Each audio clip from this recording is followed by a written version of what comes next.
Hello and welcome back to another video tutorial about the Marklin CS3. In our last video we created some events that made it possible to run two trains on our oval without colliding as long as we want to. So when the train enters here, you see the switches are turned and this signal is turned, so this train can leave, and when it comes back in the station it triggers this one. The switches go back and this signal switches, so this train can leave, and so on and so on and so on. What you also noticed that as soon as we hit the contact point, the turnouts and the signal almost immediately change. Well, that's not, of course, not the case in real life. So we want to change that. We want to have some little time between the switching moments, and we do so using delays. Now, for instance, this train enters here and activates this contact point, and as soon as it hits it, both the turnouts are switched and the signal are switched almost instantaneously, and I want to change that. I want, when this hits this contact point, that the first switch is turning, and then waits 2 seconds before this switch is turned to the other track, and 2 seconds later this signal will turn to green. So how we do that? First we go into edit and edit the events, so I can edit all the events. The things I want to change is when I hit a C1, so enter track 1. So I open this one, and this is my enter track 1. As soon as test C1 is activated, all these events will occur. All the items in this container. When I click on it, I open it, the little menu where I can change the position, and right after that there is a delay. So I change this delay by clicking on it. Then there's opening a little window where I can change the time settings. So I make that 2, okay, and I have now a delay of 2 seconds. Okay. So when I close all this, and I close the edit so I can test it, if I hit this contact point, now it waits, it switched this one, waits 2 seconds, and then switch this one. And the same I do for the second turnout. Click in the delay, set it to 2 seconds, okay. Close this one so I can test it. Switch those back, and those off, of course. Now I hit this one, and 1 2 1 2. There you have it.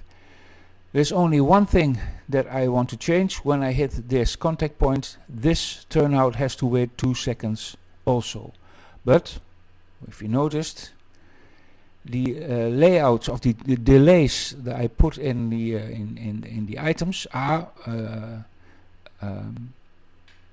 occur after this item in the event has played. So when I open this one, the 2 second delay is not for this turnout, but it's for what comes after this. It switches this one, then waits 2 seconds before it goes to the next item in the list. So to make this one wait 2 seconds, you think, well, then click here and we have a delay here, but here there is no delay. You could set here in track time, but you had to set up a play track time, and well, that's very difficult. There is another way to go around this. We need an article before this item in the list where we can change our delay. the simplest way is just drag this one again in the item list. So when I take this one and want to put it in front, you will notice that it will not happen. The CS3 does not allow it to directly place it in front or after the same object. It won't allow it. But what it does allow is when I take this one and put it on the back or in between those two, that it will accept. And now I can drag this one by holding it, and now I can drag it to the front, and that's what it accepts, will accept the CS3. So now I have an extra item, and it is turned to green here in our case, and I want to leave it at green, because what's happening now? As soon as I hit the C1 contact point, then it will go into the first item of the list. And in our case, in this case, it is turn test T1 to green. And because it is already green, it will stay green. And it will stay green for our 2 seconds from our delay. Okay, so I close this one. I'm going to test it. Where it is? This is green. This is green. Make this red. So, make this red again. So the train enters this track. It activates test C1. Now it will wait 2 seconds before it switches this one, 2 seconds for this one, and 2 seconds for this one. And that's all because I put an extra item in front of it, and it is the opposite of what it should become. Because it is already green, it will turn to green, so you will not notice it, but it will wait 2 seconds after it before it is going to turn it to red. Okay. Now the same we do for the other side. So I'm going to enter this event. I immediately drag in this one behind, click on it, hold it, drag it in the front. It's red. So it is opposite of the test T1 in which it should turn. So I can now fill in all the delays here. I do it quickly. There it is. And the last one, delay 2 seconds. Okay. Close it. Close this one. Close this one. And now this train is leaving. This track is close behind it. It will enter here. It will wait 2 seconds before it switches to green here. 2 seconds before this one switches to green. And it will take 2 seconds for this one. Now, when I leave, hop, it's red. When I enter, again, 2 seconds before this one goes. 2 seconds for this one goes. And 2 seconds for this one goes. Now, it doesn't have to be always 2 seconds. You can play around with it if you want to take it longer or shorter or not at all. It has to switch almost simultaneously. Now you know how to do it.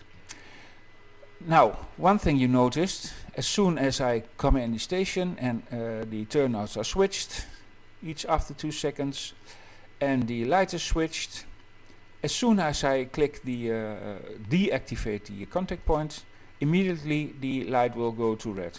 Maybe I want this one to wait 2 seconds also. Now, let's open test S1 to red. I will put it in edit mode so I can.